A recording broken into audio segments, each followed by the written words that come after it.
The following is a presentation of the Belly Up Sports Media Network. Welcome into a new edition of the Sports Stove Fantasy Baseball Show. Starting the show off just slightly differently, and we will get to the fantasy talk shortly. If you have no interest about my opinion on the Anthony Bass situation, go ahead and skip ahead 60 seconds and enjoy the rest of the program. Earlier this week, Toronto DFA'd Anthony Bass. They said in part because of his performance and in part because of a social media post that he shared on his own account, later deleting and apologizing for, but it was a non-pro Pride Month post. And of course, in the midst of Pride Month, that did not go over well. I guess what I want to say is simply this. Sports need to be sports.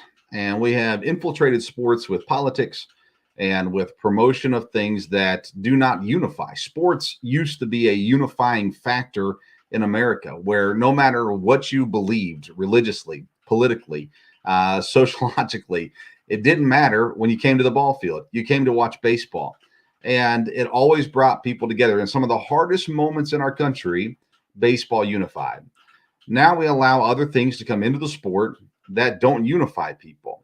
And when someone says anything negative or anything not positive about the thing that is being promoted, they apparently lose their job. And I think that's a scary place to be in America. It's a scary place to be in professional sports. If you're only allowed to think one way or you lose your job, well, before long, we got people who aren't allowed to say anything. And I think that's a very, very scary situation. Is Anthony Bass a great baseball player who deserves to be on a roster? He's not a great baseball player, but if they're going to say that part of the reason he was DFA'd was because of this social media post that he shared, whether or not they agreed with it or not, it should not have cost him his job. And I hope that Toronto or some team makes it right. I know that we're in a society that we're supposed to agree with all of the, at least one side of the agenda. And if we don't, we're considered bad people, hateful people, disrespectful people, all these kinds of things. And granted, some people are.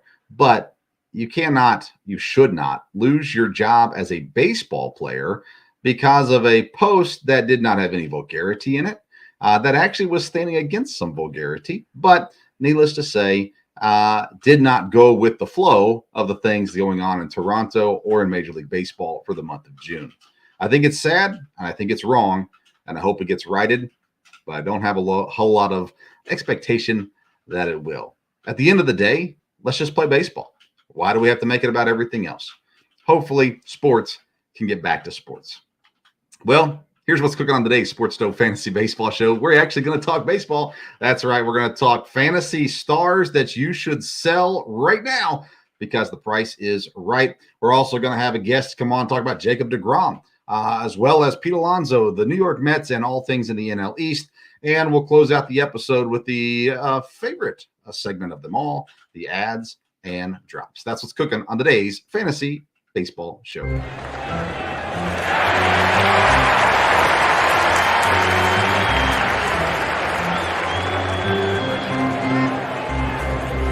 Play ball! Welcome into the Sports Stove Fantasy Baseball Show. If you survived the first 2 minutes, you're going to love the next 58.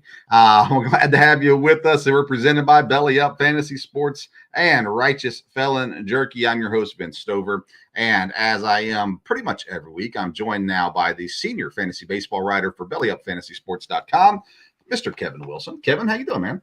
I am doing great, and just let concentrate on some baseball. I'm all with you on that. Baseball is where it is. There it brings us together, Kevin. It brings us together, and throughout whatever social strata you might be involved in, wherever you live, baseball. We can all sit down and enjoy a great game of baseball. So. Yes, or a miserable weekend of getting swept by the A's, one or the other. So some people enjoy it more than others in the current scenarios, but so baseball, love baseball. Love baseball. And it has been crazy. I dropped the MLB power rankings for week 11 earlier Which I saw today. that, and if you haven't seen it already, you need to get over, once we're done here, of course, get over to the Belly Up actual regular side of things Belly Up and Sports. check out your article because it's, as always, outstanding. It's locked and loaded for sure. We want to say hello to our live viewers watching on the Sports Stove YouTube page, Belly Up Fantasy Facebook page as well, and all those listening later via the podcast found on Apple Podcasts, Spotify, or wherever you get your podcasts. Kevin, let's get into it. We got a guest coming in about 5 minutes, so let's get on to the fantasy. Let's get into it. What segment is it? Fantasy Burner segment. Here we go.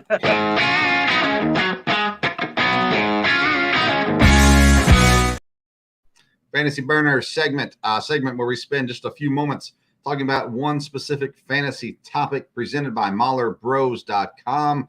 Use code BELLYUP for 15% off your purchase at MahlerBros.com. Great golf apparel and other things as well. Make sure you check it out. All right, so Kev, today I wanted to go over some fantasy. I put the word stars in parentheses. Okay, I'm glad that you're putting that in parentheses. Right, because I've got some guys who got names that people know, that people usually have on their team, guys in the upper, they're owned by 95% or 90% or more of people, something like that. But you think, hey, yeah, they're doing fine. Maybe they're not doing great, but they're doing fine. Now's the time to sell on these guys and move on. So let's do, I don't know what you have. I don't know what your list is. I've got up to 3 hitters and 1 pitcher. I was thinking maybe we do 1 of each, but I don't know what you have. Okay, so I was thinking about this, and I've come up with some players that you might find surprising, given where I currently live and given the fact that I'm currently wearing a Rangers shirt right here. All right. But one of the things that we need to take into account when we're looking at, moving players, deciding who, where, how, is statistics. You can get buried in the statistics. But you also need to take into account the schedule. Yeah. And so I'm going to select, and I'll leave it to people think they're stars or not. But my selections are going to be off the Texas Rangers. Okay. And the reason why I'm doing that is because up until Friday, the Rangers had the easiest schedule in all of Major League Baseball. That changed because they went down to Tampa and played the team with the best record in baseball. And starting Friday, 20 out of the next 26 games for the Rangers are played against teams with winning records. Okay. Okay, so the easy coasting ride is over now for at least the next month or so. So the first player I'm going to throw out there is a guy who has really gone meteoric, if that's a word. And he has been pitching like nobody's business, and that's Nathan Eovaldi. And he has really, like I said, he has come through. He's pitching deep into games. He's keeping players. He even won against Tampa yesterday. And so he is a guy that I think that you could sell that has name recognition, that people do know right now, because all you have to do is look at his stats. Mm-hmm. And if you can get somebody or somebody's that's, you make the judgment on what your team needs. Maybe you need a hitter or a couple of hitters. You could probably get and trade him and get yourself a nice haul for him. That's what I was going to ask you too. And I didn't prepare you for this part of it, but the return, right? So anytime we're talking about trading, you always got to think about what you can get back.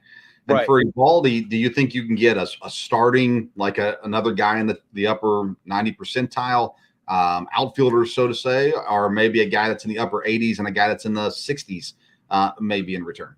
I would think that you could get a guy that's probably in the 80%, and then also somebody that's in the 60% range for him, because nobody's pitching better in all of baseball than Nathan Eovaldi. He's having a solid season. Yeah.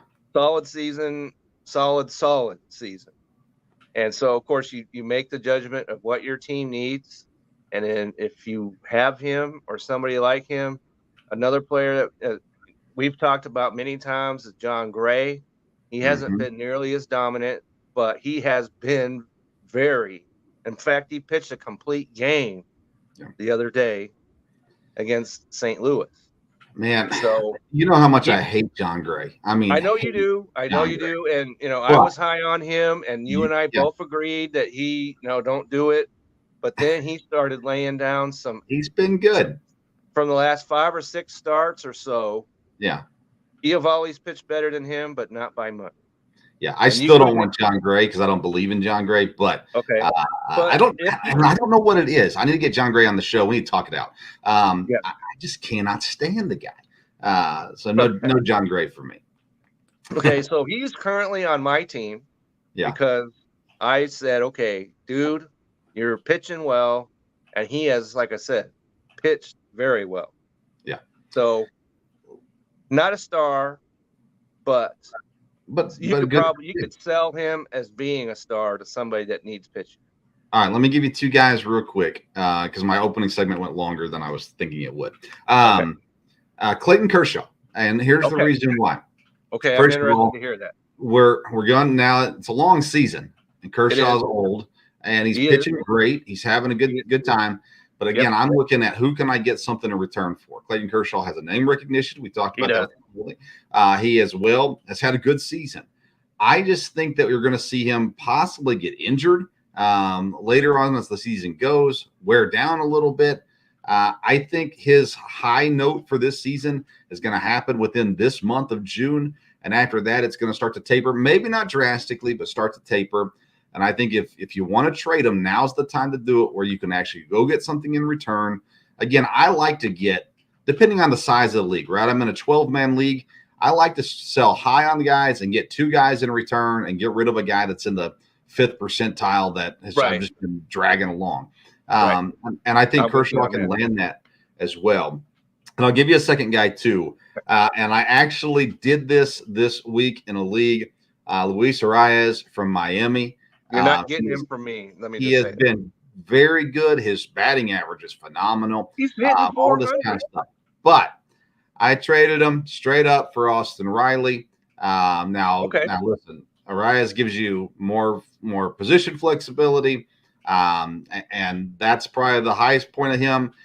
This is in a Cats league that I traded him. Austin Riley gives me more in the categories that I need because I don't get any power out of Arias. No, at Cats league, I can see what you're saying. Yeah. He's definitely not as worthy as in points league. No question about that. He's having a great year. I mean, and that's not. I'm not saying trade him because he's bad. I'm saying trade him because now's the time you get the most value out of him. All right, Kev, do you have one more you want to share before we bring in the guest? I'm with. All right. Okay, so I'm going to stay with the Texas Rangers and another guy that was an all-star year ago, first baseman Nathan Lowe, is a guy who he's left-handed hitter, and he does have power, he does have the hitting skills, but once again, they're not going to be facing the dregs of baseball, and he's only a first baseman, so perhaps you can move him for a guy who either has more position flexibility than that, or perhaps a pitcher if that's what you need. So I hate to admit that I would be selling the Texas Rangers. I guess that's better than if I was going to try and sell the Dodgers. But So Nathaniel Lowe is the guy that I would look at to see if there's interest in him and possibly move him. And so that's my guy. That's my hitter, Nathaniel Lowe. There you go. I've got other names that we won't delve into, but Nolan Arenado and Mike Trout are 2 guys that I would consider as well. Can you get some really great value for right now? There's guys out there that are looking. I went to a Marlins fan is where I made my trade. I went to him. I knew he was going to want him. So I go out there and say, here you go, man. How about Austin Riley? And it was, almost instant that I got the response of yes. I was like, oh, that was fast. Okay. I have Austin Riley as well in my, as you know, in my league. So I see him really turning it on down the stretch. All right. Very good. That's our Fantasy Burner segment presented by Mahler Bros Golf. Make sure you go to mahlerbros.com and use code BELLYUP for 15% off your purchase. It's now time for our second segment of the show, the Call to the Pin.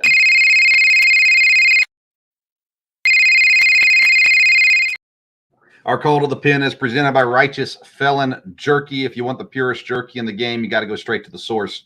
Righteous Felon has partnered with the best natural black Angus beef producers in the land to lock up supply and guarantee the best tasting, the best textured, and the freshest beef jerky on the market. Visit righteousfelon.com. Use promo code BELLYUP. You're going to get 15% off your purchase. Now it's time to bring in our guest, his first time on this show. He's Belly Up writer Brian Germinaro. How you doing, man? Good. How about you guys? Doing good. We're doing Thanks good. for taking some time to be on with us. Yeah. Of course. I love this. Let's start with this. You just put out an article this week on Jacob DeGrom and what's next for him. And me and Kevin have not chatted since the Tommy John announcement. So let's get into it, though, Brian, kind of basing off your article. By the way, great article. Read it. That's right. I you. did. I read it as well. So, yeah. So definitely bringing on the power. There we go. So let's get into it. You don't have to read your article word for word. We want people to go read it on for themselves. But what now for Jacob DeGrom? Well, you can't expect him to be the ace pitcher anymore. Like, he's already 34 years old. He's going to miss the rest of this season. He'll be back maybe August, but this is also Jacob DeGrom, very famously injury prone, barring a setback, which you always have to expect at this point with DeGrom. I wouldn't be surprised if he misses the entire 2024 season. So realistically, you're getting DeGrom back in 2025. Will it be 36, about to turn 37? Regression's going to set in eventually. Like, we all like to talk about how DeGrom is like not human. He's throwing 102 miles per hour.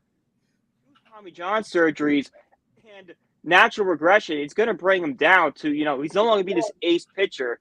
Maybe like a third guy at best, but I'd say maybe more of a back end at best. A back end at best.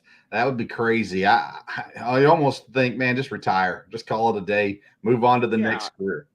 Well, seeing as how he has a 5-year deal, he's not retiring. Okay, just not going to do it. He's not leaving that cash on the table. Yeah, I mean, at this point, it's just so sad to watch his career go down like this, because there was his hope that when he went to Texas, these weird nagging injuries would just go away, and they just haven't. And you always seem to get lucky, because it was always like him pitch 3 or 4 innings, and then it's like elbow tightness, he's out. And then, he would go, he'd miss a start, and then come back the next one, and it was the same song and dance. So he got lucky. His luck just ran out at this point. Should he consider a 1-inning role when he comes back? That wouldn't be a bad idea. I think it would help him a lot. You just got to learn to pitch, every single night. But yeah, I think that might be a good role for him to, continue to make a big impact. Kev, would you be in on DeGrom as a closer, or do you think he needs to try to make his return? Well, as a starter? it worked.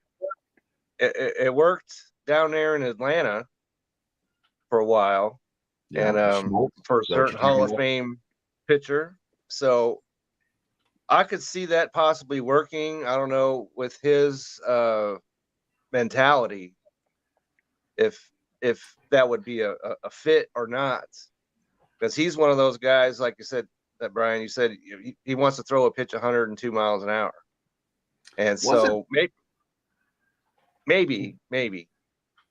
I don't know why I'm thinking this. Was Chapman, was he a starter to begin in his Major League Baseball career? Chapman? He probably was a starter at some point, but yeah. I don't know if the majors. Okay. Yeah. I feel like there was somebody else who was a starter and then never really worked out as a starter, which is not DeGrom's case, of course, but then ended up being a closer and ended up being really good as a closer for a while. But anyways, I'm sure somebody out there can let us know, drop us a shout and let us know who I'm thinking of that I can't think of any names right now, but that's okay. Now, Brian, you are a Mets fan, correct? Oh, unfortunately. Okay. All right. So let's start with the good years, if there were good DeGrom years. Obviously, DeGrom was phenomenal as a Met. The problem came with the injuries. It also came with no run support. How frustrating were those years of watching DeGrom go out there and pitch below 1 on the ERA and still lose games 1-0 or something like that? It has to be the most frustrating experience. It's like water torture, because like You're watching DeGrom pitch better than anyone ever seen before, and then you're like, well, we're going to lose 1-0. Like, this is just painful to watch.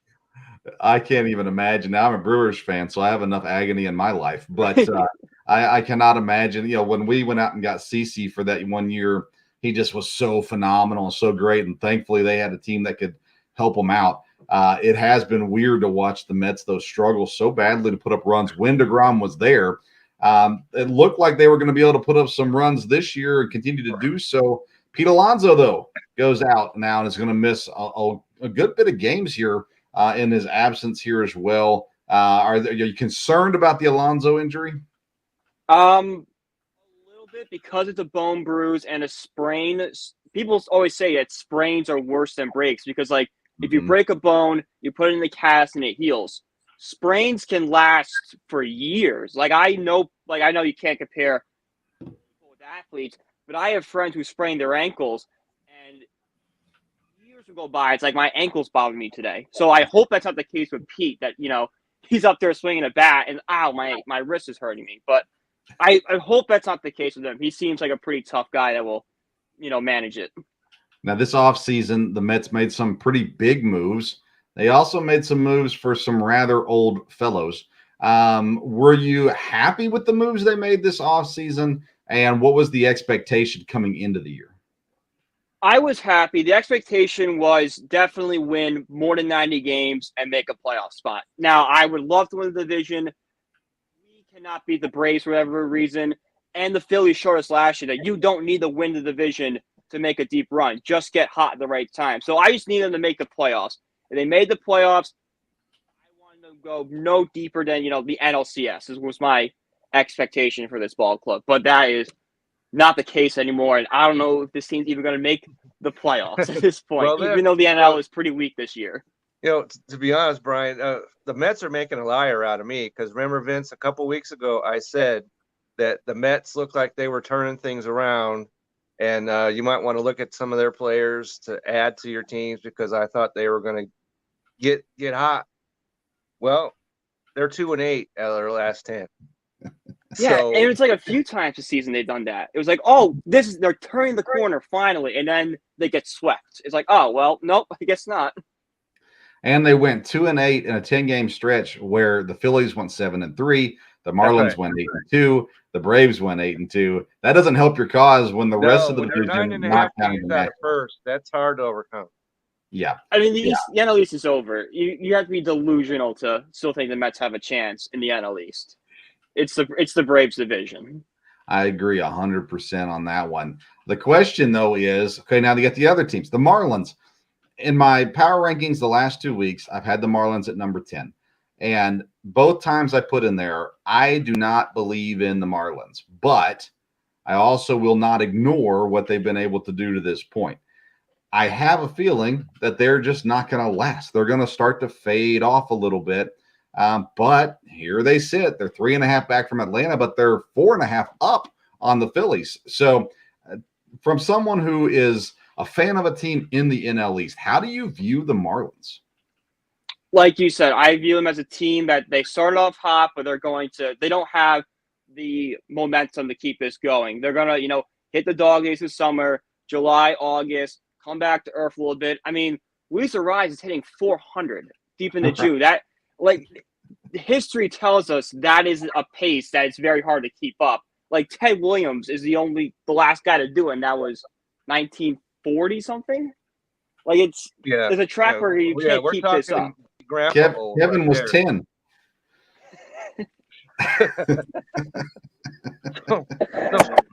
So, Brian, what do you expect Luis Arias to finish hitting? 380? I would say between 350 and 380. Yeah, that's what I would expect. Not 400, but I think he'll come down to earth a little bit. I think he's, when do you think he had to start. When do you think the 400 ride ends? A week? 2 weeks? I would say by the end of June, it's kind of behind us. Yeah, I'd say all-star break. He'll take a little bit of time off an all-star break. Maybe he ends up doing something in the all-star game, one of the extra things, all that kind of stuff. It throws him off. Being in the home run derby, so you don't have to worry about that. Yeah. Yeah. So, that's what I think. I think when you give all those guys that are hot, you give them a break. That's not great. No. You just want to keep riding that momentum as long as you can, and that's when I think things start to slow down. I 100% agree. And like if we get deep enough and he is carrying it, the pressure is going to be so on him that I don't think he can withstand it. Like you hear like Pete Alonso when he was trying to break the rookie home run record, went through like a 2-week period where he was like 2 for like 40. He was like, I was just so set on this home run record that I couldn't like think of anything else. That type of pressure is going to come to someone like Arias who's doing something we haven't seen in years. What about the Phillies? The Phillies are a team that they went big in the offseason. They went big several off seasons now. They started off so slow, so bad. The pitching was not good. They seem like they've got it figured out. Are they going to be the team? Can they sniff the division lead, or are they going to always be a distant second? There'll always be a different second. There's no team, in my opinion, that can catch the Atlanta Braves. They are the best team in the National League right now, but they could make it a little interesting. I think there'll be a weekend where like, oh, they're only 5 games out. They go on a winning streak here. Something big's going to happen, but this is the Braves by far and away. This thing. And they can always play off of the last year's run. Exactly. We don't even want to win the division. Oh no, it's better for us to go through the wild card and whatever. Is there a team, as a Mets fan, is there a team in the East not named the Braves that scares you? I would say the Phillies because of what we saw last season. Because the Mets beat the Phillies 14 of 15 last year. Like it was like some ridiculous number. And they were 82-82 going to the playoffs and won this World Series run. So they have experience. They know how to win. That would terrify me as a Mets fan. And this team knows that, hey, we might be down, we might not be doing well, but we can get hot at the right time, and who knows where this can take us. Go ahead, Kev. Okay, so, Brian, do you think that Bryce Harper is going to play any games in the field, or is he going to be the DH all year? He'll be the DH all year. That's a big investment they made. They're not going to want to hurt him. They'll keep him on the bench. They'll keep him in the designated hitter spot all season. Maybe in like a meaningless game in September, they'll try it, but they're not going to want to risk it. Who's the guy in New York, Brian, that the fantasy baseball fan, the non-Mets fan, doesn't know about, that's in New York, that's either really good already or he's the guy we got to watch for coming up in New York? That's a really good question. I mean, I look at guys, when I play fantasy baseball, I always look for contact hitters over power. So guys like McNeil, Nimmo, those would be the guys I would be targeting right now. And even like if you want just like a couple week hot streak, Tommy Pham has been the best hitter in this Mets lineup for the past week now. If you need just fast points, throw him in a utility spot, take him off the waiver wire, put him in a utility spot, and just ride this hot streak out. Kevin, didn't you bring up Pham last week? Not last week. I have brought him up in the past, and I did see him, come to the plate and actually hit a home run. So I have seen him do that this very week.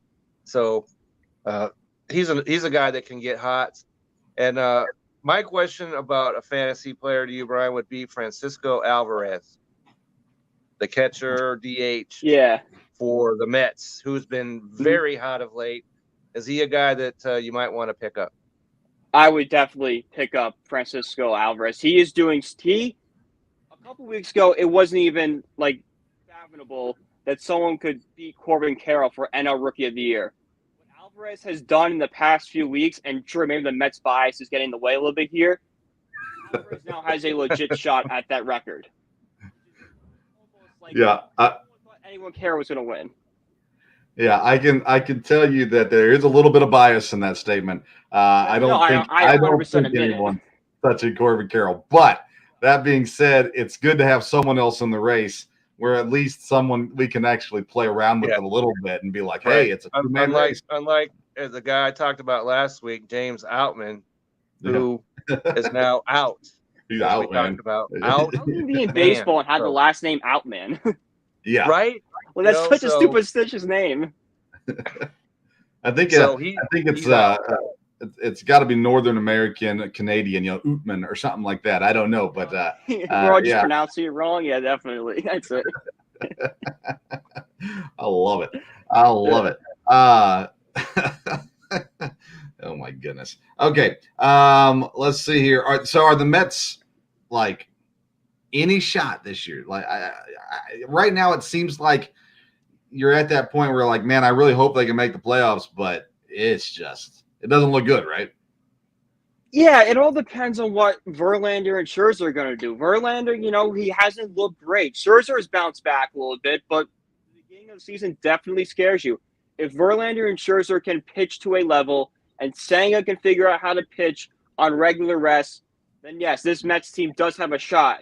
They might be 31 and 34, but last time I checked, they were like a few games out of the wild card spot. The NL's a little weak this year, so there definitely is a chance if Verlander and Scherzer can pitch to be the pitcher we thought they'd be, that they can sneak into that third wild card spot. And they got to figure out the DH situation. Daniel Vogelbach cannot be in this lineup anymore. I love Daniel Vogelbach, but you're right. I do too. But like, yeah, sometimes you got to take off the kid gloves though and just admit what it is. Yeah, like the Mets are three. Like he doesn't have the body to be that kind of hitting approach. Like get on base and then steal second base. I know Vogelbach's not stealing second. Right. No offense, Vogelbach. I love you. No worries there. So, yeah. The Mets are 3 games back in the wild card race, and they're sitting at the same record as the Cincinnati Reds. That's not a good thing. And then they're going to have to fight over the Padres, Phillies, and Giants as it currently sits. Milwaukee, Miami, and the Dodgers are the 3 teams in, with, of course, Pittsburgh and first in the Central, which is mind-blowing. Good for them. Good for them. Screw Pittsburgh. No, it is. It is good for them. I'm glad it's not St. Louis, so I got no problem with it. A little different. Yeah. In the AL, by the way, just for what it's worth, the Orioles, Yankees, and Astros are the 3 in the wild card spot. Toronto and the Angels are right there. Boston, Seattle, Cleveland, not too far out. The other teams have a ways to go.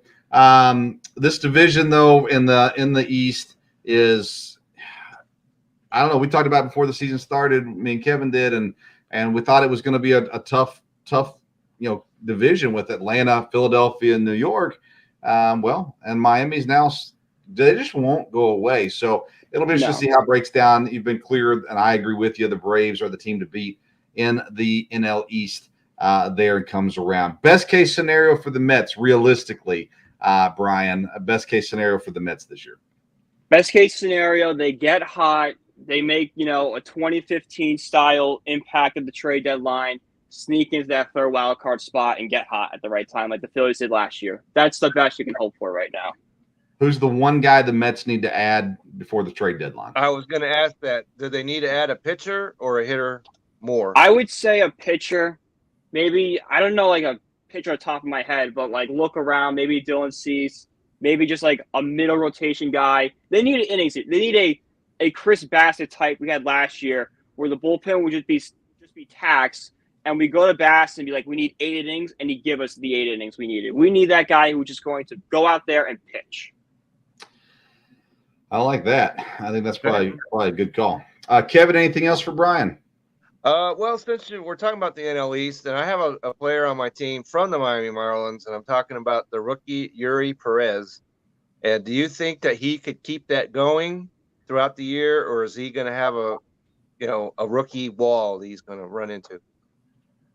He'll probably have a rookie wall at some point. Like even Aaron Judge had it during his rookie year, that unbelievable season. But I think he'll right the ship and he'll have a very respectable season. So very good. All right. He is Brian Germinaro. BellyUpSports.com is where you can find his stuff. Is there anywhere else people can find you at, social media or anything like that, where people can follow you? So I have my Twitter. It's BrianPG1016 on Twitter. I live tweet Met games when they do. Cool. If they make me happy, I'll tweet them. If they make me upset, I'll tweet. So a mix of both. Very good. And Brian, maybe next year, if you're interested, Next year we got a fantasy baseball league, and we'd love to get you in it if you'd like to be. So, I'd love to.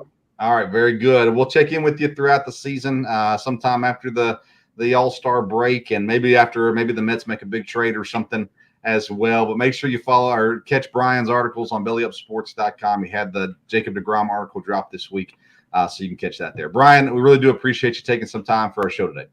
Yeah, we do. Thank you guys. A lot of fun. All All right, have a good one, man. You too now. Thanks. All right, there he is, Brian Germinaro. Sure appreciate him taking time for us. All right, Kev, it's time for our final segment, the Fantasy Focus.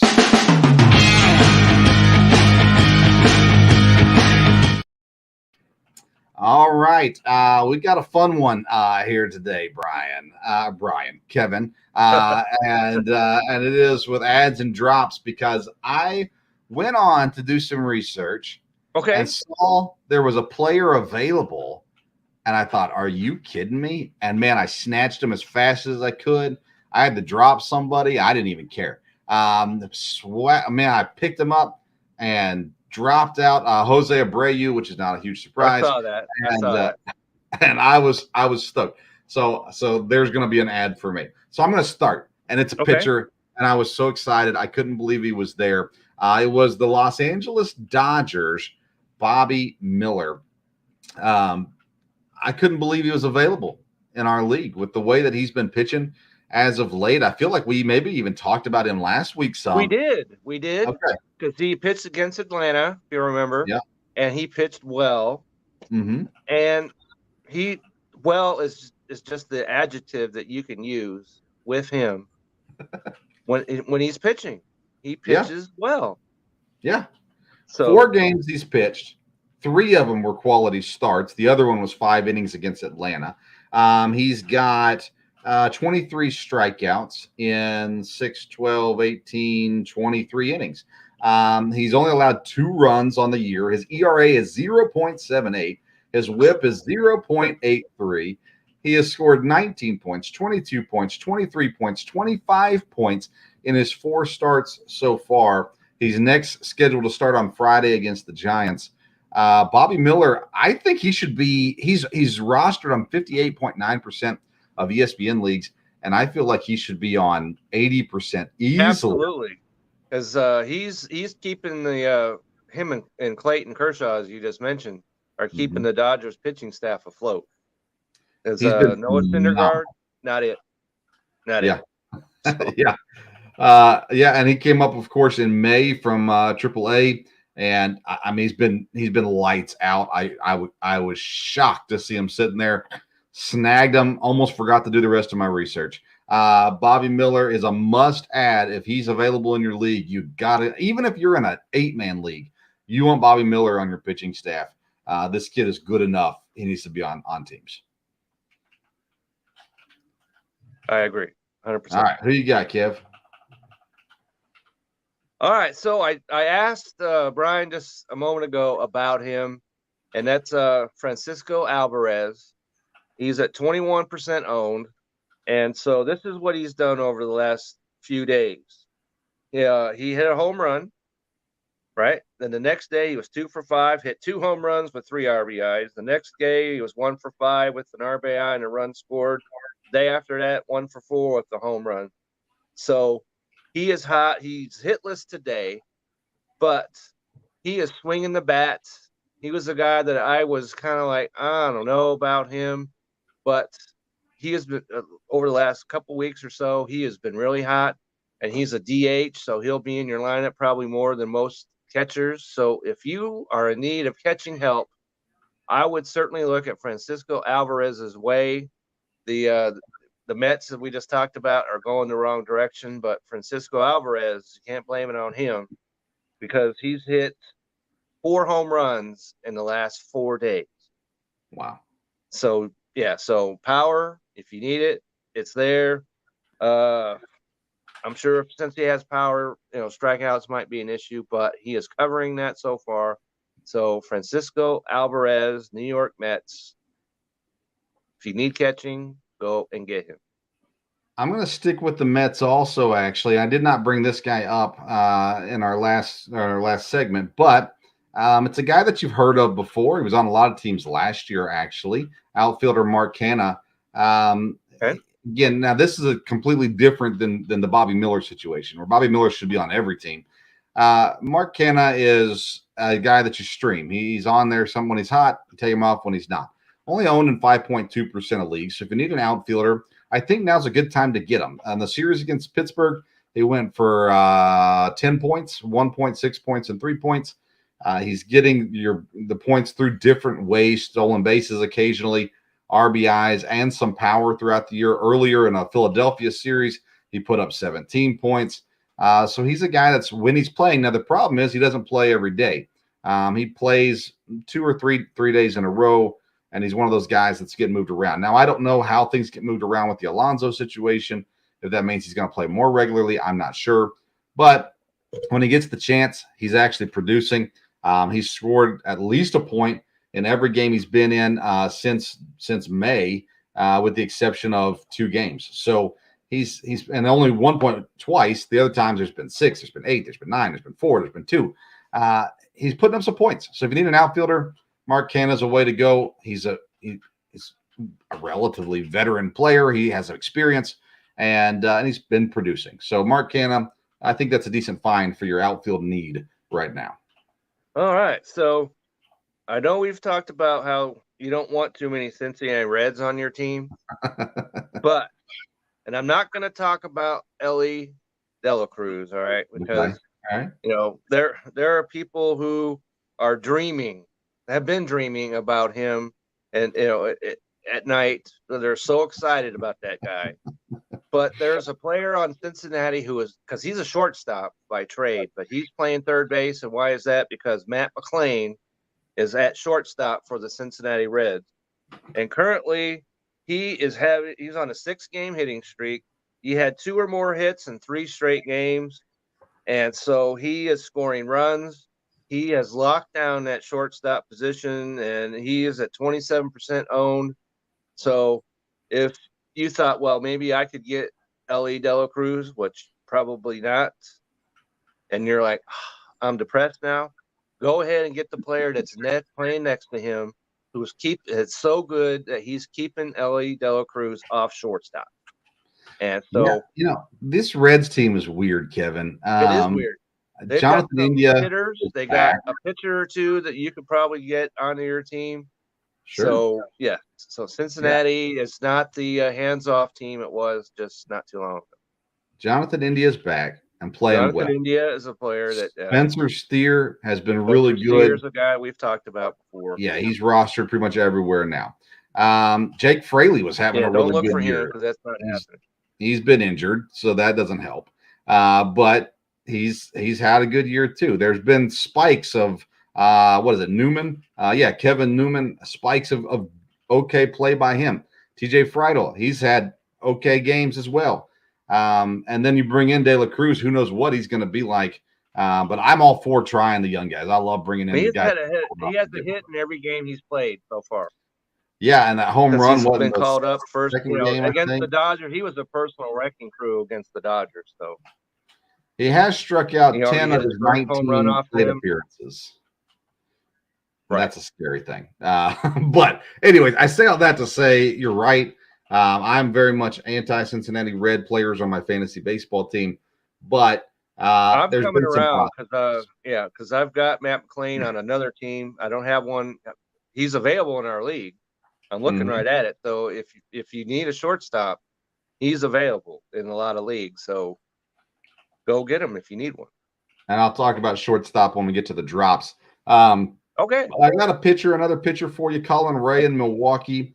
Milwaukee, I don't know what's going on there right now. Freddie Peralta's not been good.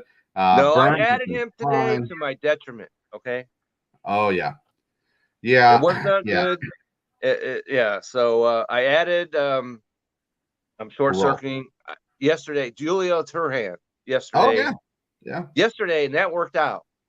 Yeah, he looked good. That worked out. Yeah. They blew it at the end, but he looked good. But Colin Ray is this kid. He's been in the system in Milwaukee, been playing in Nashville for a few years, and they really like him. He's come on and he's played some really good baseball. His last 4 appearances Against Houston, he had 18 points. San Francisco, 19 points. Cincinnati, 13 points. And Baltimore, 19 points. He's striking out some guys. He had 8 strikeouts in his last game at Baltimore, 48 so far in the year. His ERA is at 4.47, whips at 1.22. He's over 100 points, fantasy points on the year too, 3-3 record. Only owned in 1.7% of leagues. If you're going to stream a Brewers pitcher, this is the guy you got to stream. Colin Ray is definitely the guy that's going to give you something. His next start is Wednesday against Minnesota. So if you need a pitcher on Wednesday, I think it's safe to put Colin Ray in there. I trust him as much as I trust Freddie Peralta right now. Okay, so I have a pitcher that you might need on Wednesday as well. Okay, and this ties right into the article that I did, because I sat down and I started with the intent of coming up with players that are widely available, just like I just did with the article before that.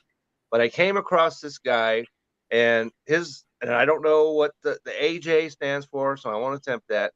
AJ Smith Shaver. Okay, Atlanta Braves. And I saw that he was pitching against the Washington Nationals, and he was less than 10% owned. I'm like, I got to get the word out on this guy as soon as possible, which I did. And it was kind of funny because, Reddit, some of the Reddit, people that read my article were like, hey, can you please keep it down about this guy, because I wanted to get him. Now you're flashing lights all over the place. And apparently right now he's at 13.4% owned on ESPN, but apparently on Fantrax it went from 8.5 to 65.4% owned. So, but as I said, he's at 13% owned right now, and he pitched the other day against Washington, no runs on 3 hits. So, very good. And his next start is against the Detroit Tigers. That's about as soft a landing spot as you could possibly ask for a pitcher making his first 2 major league starts against the Washington Nationals and Detroit Tigers. So if you need a pitcher, this guy is available. And when it comes to pitching, it's like the Dodgers, they know what to do with pitchers. Atlanta, they know what to do with pitchers. Boy, howdy. So we could talk about him, which I just did, and also Jared Schuster, also for Atlanta, is another guy. He's 4.9% owned, and so he pitched today, or was it yesterday? Yesterday, 3 runs, 8 hits. Not quite as good, but still. There's a couple pitchers. Atlanta's in first place, but they've got rookie guys who are making differences in their rotation. So go and check those guys out right there. Yeah, Schuster, I've had on my team in our fantasy league. I'm trying to look right now. I added him May 28th. And actually, I think I may have streamed him a couple times, but I've held him on the roster since then. He had a couple low moments, but in the middle of May, his last 3 starts in May, 27 points, 13 points, 13 points. He had 9 against Washington in his last start. I like Jared Schuster. He's been good. I think he's been a good ad late in the year for me as well. Now, Kevin, if I told you there's a guy that has won the starting job in the outfield, and for the month of June so far, I know we're not very far into it, but for the month of June so far, he's batting .440, going 11 for 25. Do you think that maybe that guy should be on a fantasy team? I would just off the hand suggest that yes, he should be on a fantasy team. All right, he's on 2.5% of fantasy teams. He is the starting right fielder and has secured the job for the Cleveland Guardians' Will Brennan. And he has been phenomenal. He's batting .274 on the year, 4 home runs, 5 stolen bases, 19 RBIs, 87 fantasy points. He did not have the everyday role till basically this month, but he has won that job over, and he had a walk-off a day ago in the 14th inning. Will Brennan is a guy that I put on my fantasy team this week, and I was pretty ecstatic as I was researching him out a little bit. I thought, my goodness, how does nobody else know about this guy? But he is available pretty much everywhere, and I think a very valuable pickup in your outfield if you need an outfielder. Absolutely. You nailed that one. Man, I looked at Joey Weimer. I love Joey Weimer. He's rookie Yeah, for the I've Brewers. read about him. He's a He guy is that so you much fun, can look at. but Yeah. it's an up and down thing for Weems, as it is with all the Brewers bats. Will Brennan is I mean, flaming hot right now. He needs to be on your team. Well, not your team, Kevin. He's on my team, but he needs to be on people's team. That's Yeah, somebody that's out there watching us right now. When we get done, need to go and add him as soon as we say have a nice week. Yes. All right, let's get the drops, Kevin. We gotta tell people who they gotta get rid of, unload. Okay. So I'm gonna lead off with the same guy that I led off with a week ago, and because it seems like the word's not getting around throughout the fantasy universe about DJ LeMahieu. All right. He had 2 hits the other day, but the rest of the week, he had one hit, and that's all. And he, even when he had 2 hits, he only had 2 fantasy points. And you mentioned that what was it, 87 points, fantasy points that you just mentioned he has? Yep. Okay, well, on the season, he's played the entire season. He has 78 fantasy points. So a guy that came up basically in June or so or in May has more points on his resume than DJ LeMahieu. And I'm sorry, even though he plays for the Yankees, has all the recognition that goes with that, he just is not swinging the bat for me. So, and there are players that are on waivers that can give you more production than that. Yeah, that's my first guy. Yeah. He's got to go. I've got a guy that it makes me sad to say this, but it's time to drop him for now. He's going to be valuable at some point again in the season, but now's the time to let him loose. And it's Milwaukee Brewers first baseman Rowdy Tellez. I did not draft Rowdy in any league that I'm in, and I'm a Brewers fan, and I tend to take Brewers because I like the Brewers. Rowdy Tellez is one I passed on, and here's why. I was worried, first of all, would he be every day? And he plays pretty consistently, but the Brewers have been making some moves, bringing some people through. They've had some guys hitting really, really well as of late. So even that DH role is getting filled up a little bit, pushing Rowdy out every now and then. And he's been ice cold as of late as well, scoring 0, 0, 0, -1, 0, -2, 0, 1, 2, -2. It's been ugly. 1 point over the last 15 games. And I think that's enough evidence to say, yeah, he needs to take a break. And so I think we're going to see him getting less and less playing time. He's still owning 60% of leagues. He's owned in our league by another Brewers fan, so it makes sense. But I think now's the time to go out and find you a first baseman that can do something. I dropped Jose Abreu this week, so it's not like first basemen are just floating around for free. But I think you can find someone who can give you more than -1 point in a 2-week span. And Rowdy Tellez, as much as I love him and cheer him on, he's just not a fantasy player right now.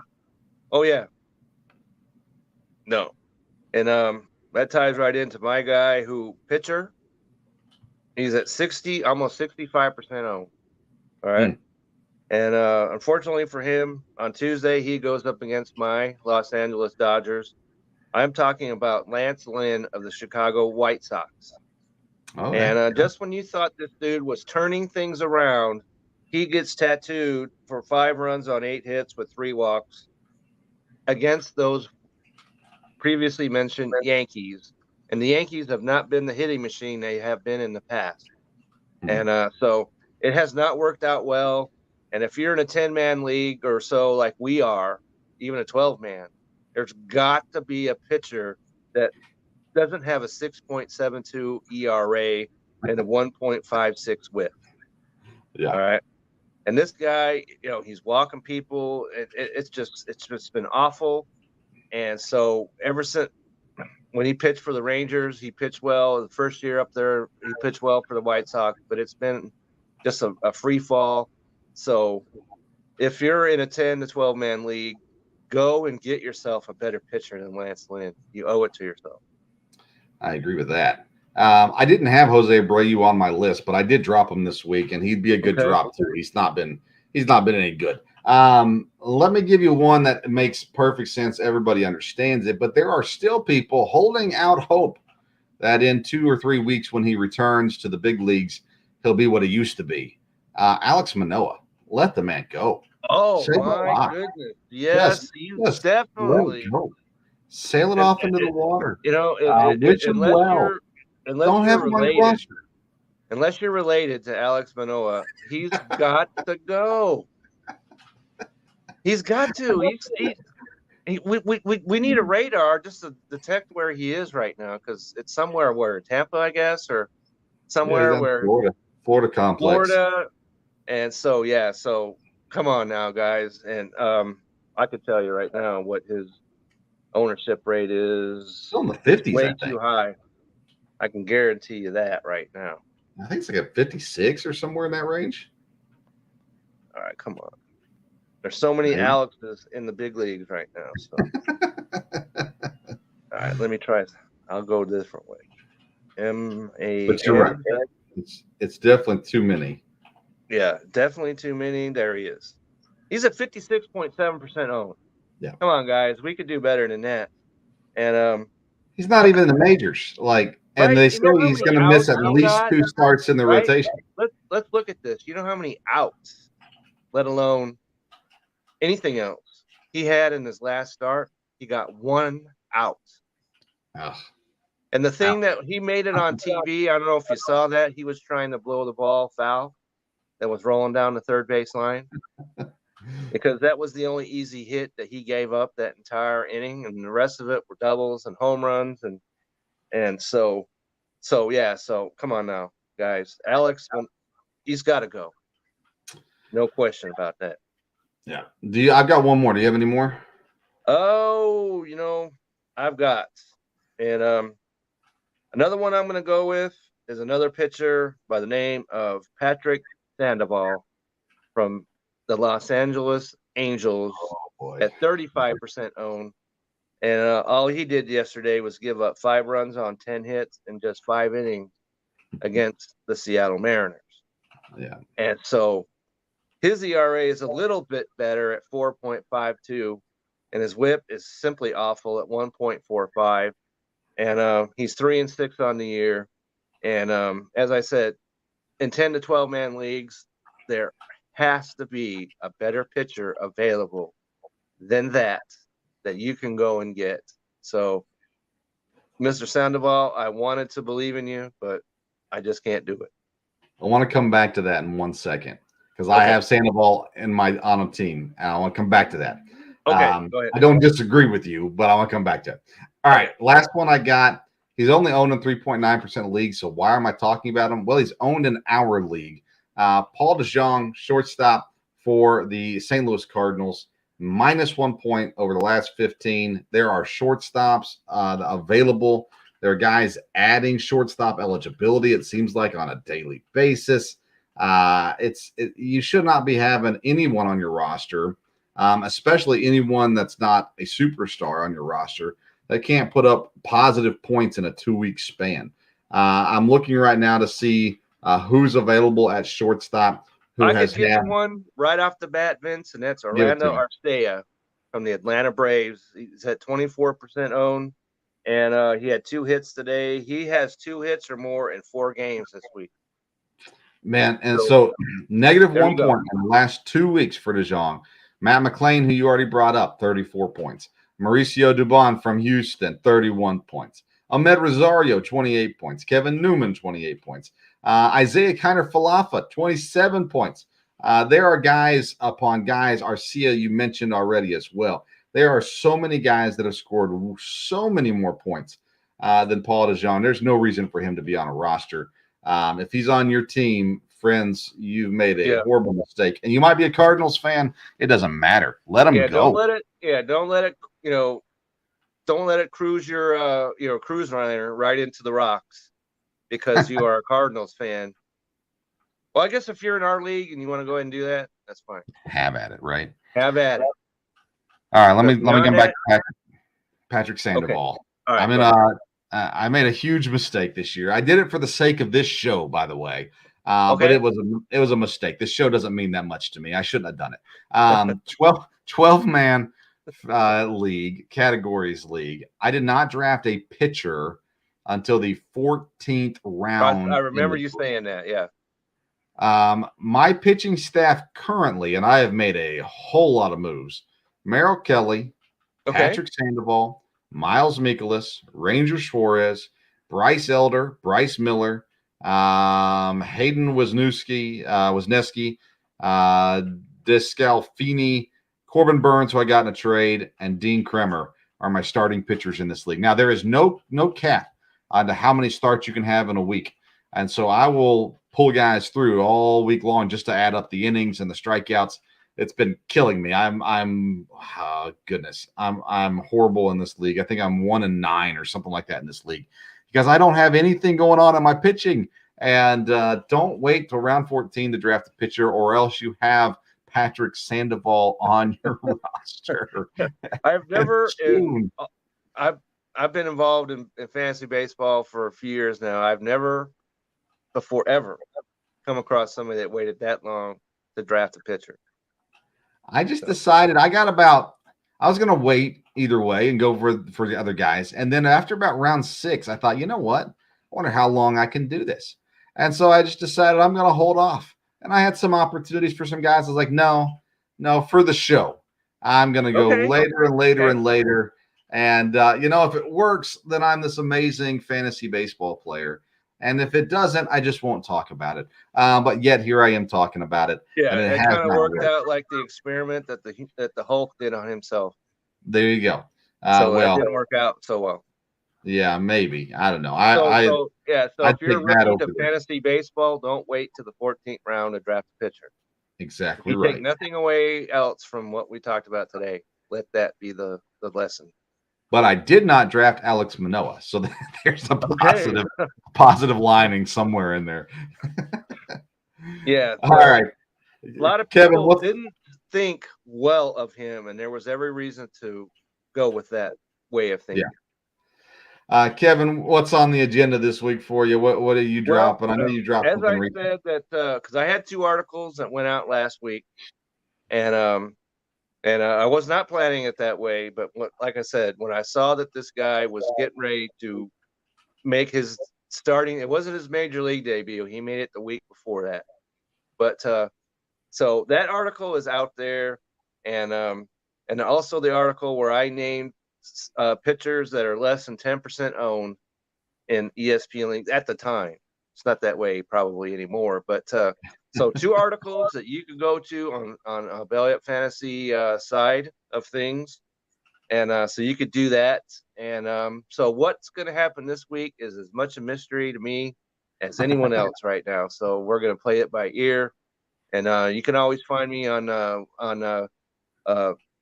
at Kevin62 WILSEA.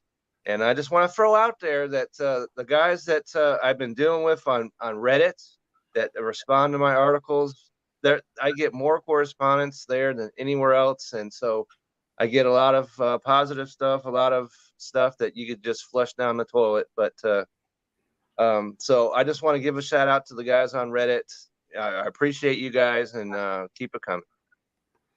Yeah, great stuff coming out with Kev on bellyupfantasysports.com every single week.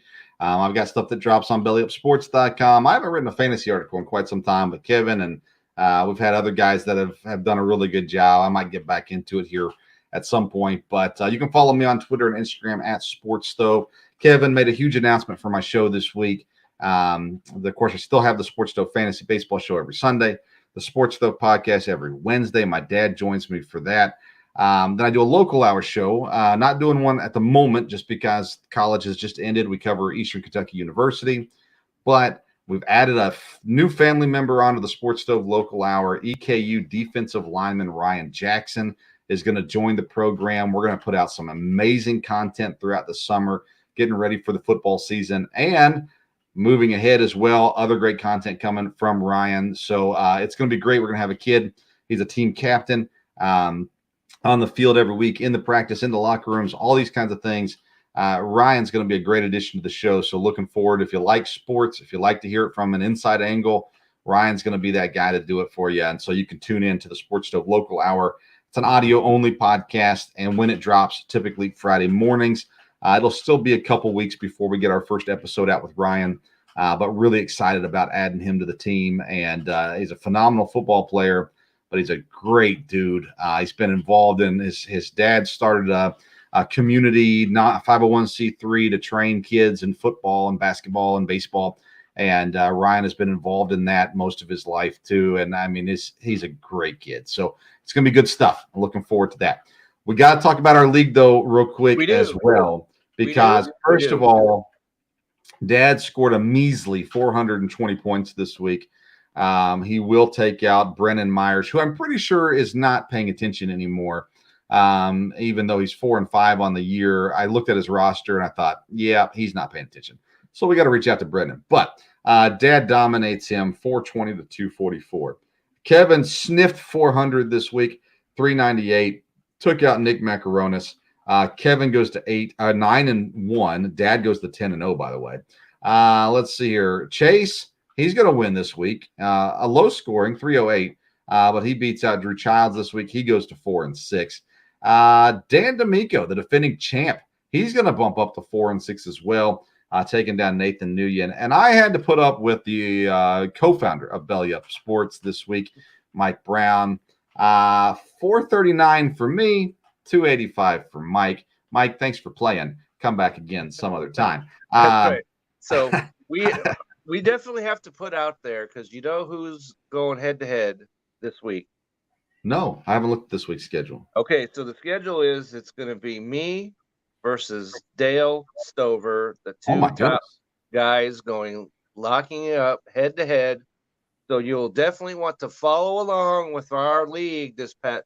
I was talking to Chase on our football show earlier this morning, and saying that this is the kind of thing that you might expect to be on the front page of the New York Times or somewhere like that, USA Today, because this is what we get involved for, two top level performers going head to head. So you'll definitely want to keep advised of that, and definitely want to tune in next week to see what happens. All right. So Kev, Dad listens to the show. So any words for him, any intimidating words, trash talk? Well, just know I'm coming locked. I'm coming loaded. So bring on your power, because I'm ready for you, and we're going to get it, and I'm going to take you down. So there you have it. I like it. I finally made it to 500 on the year. I had a slow start, but I'm climbing back. I'm at 500. It's just like last year, Vince. We're having flashbacks, because you started slow, and then all of a sudden, bam, there you were in the playoffs. That's right. And I made it quite the run. We got another 500 guy in the league as well. So Dad still leads the league 10-0. Kevin's right there at 9-1. Myself and Drew Childs will be at 5-5. Then we got a bunch of guys at 4-6, and then Nathan Nguyen. He's still there, man. 1-9, but he's still there. I appreciate that. Okay. All right. Just like his Oakland A's, right? Well, actually, because Oakland took your guys' down. Oh my goodness! So I guess it's swept. Yeah, Oakland swept the Brewers. Yeah, so we don't need to talk too much about that. But that does not mean to say that I all of a sudden believe in the Oakland A's. Oh no one does. Okay, no. And the problem is now no one believes in Milwaukee. Still applies if they're playing. If you got guys that are playing the Oakland A's, which Miami Marlins, I didn't mention him, Brian Delacruz, outfielder for the Miami Marlins, you might want to get him on your fantasy team as well. There you go. So, all right, Kev, we went long. That's okay. We'll survive it. All right. Hey, thanks for tuning in, everybody. We really do appreciate it. Make sure you visit righteousfelon.com and maulerbros.com using the code BELLYUP for 15% off your purchase. And, of course, make sure you visit bellyupfantasysports.com for all your fantasy needs. Well, we do appreciate your support. If you like the program, make sure you share it with someone else. I know you don't like to give away all your resources, but at the end of the day, more people need more Vince and Kevin. So share it with other people. Right. You can never get too much of us. So. That's right. All right. Thanks for tuning in. We'll see you next week. Until then, we'll see you around the sports stove. That's right.